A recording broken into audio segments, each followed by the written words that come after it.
सब कारण के कारण को ढूंढना चाहिए। मुझे कुछ चीज की नुकसान हुआ, उसको मैं किसी को कारण समझता हूं।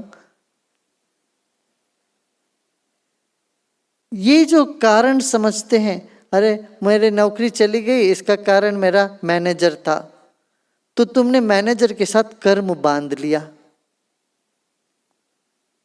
मैनेजर का क्या है हैसियत है तुम्हारी नौकरी छुड़वाने के लिए? तेरा कर्म के वजह से वो छूटा है, ये तुम जान लोगे। अरे मैनेजर तो सिर्फ एक पोस्टमैन था भाई, मुझको मिलना था, वो मिल गया सजा, ये सोचोगे तो कर्म से छुटकारा होगा।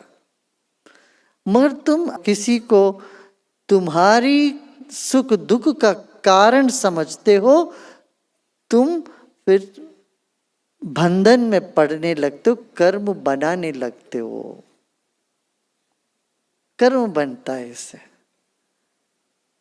इसीलिए कहते हैं तस्मै नमः परम कारण कारणाय। शिव जी को क्या बोलते हैं?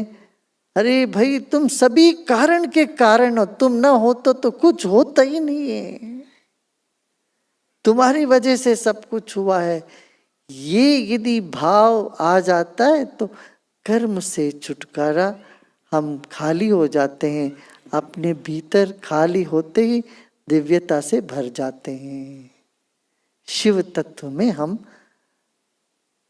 रम जाते हैं। फिर हमारे मन में ना कोई राग किसी के प्रति, कोई द्वेष का कोई गुंजाइश ही नहीं है।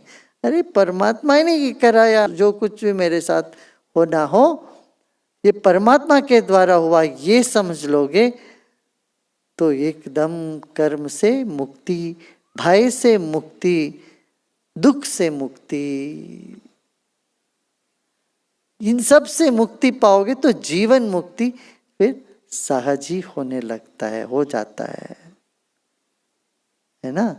तो ये इतना समझो, कर्म के गति के कारण तुम चाहते हो किसी को अच्छा करना, नहीं हो पाएगा यदि उनका कर्म ठीक नहीं हो तो।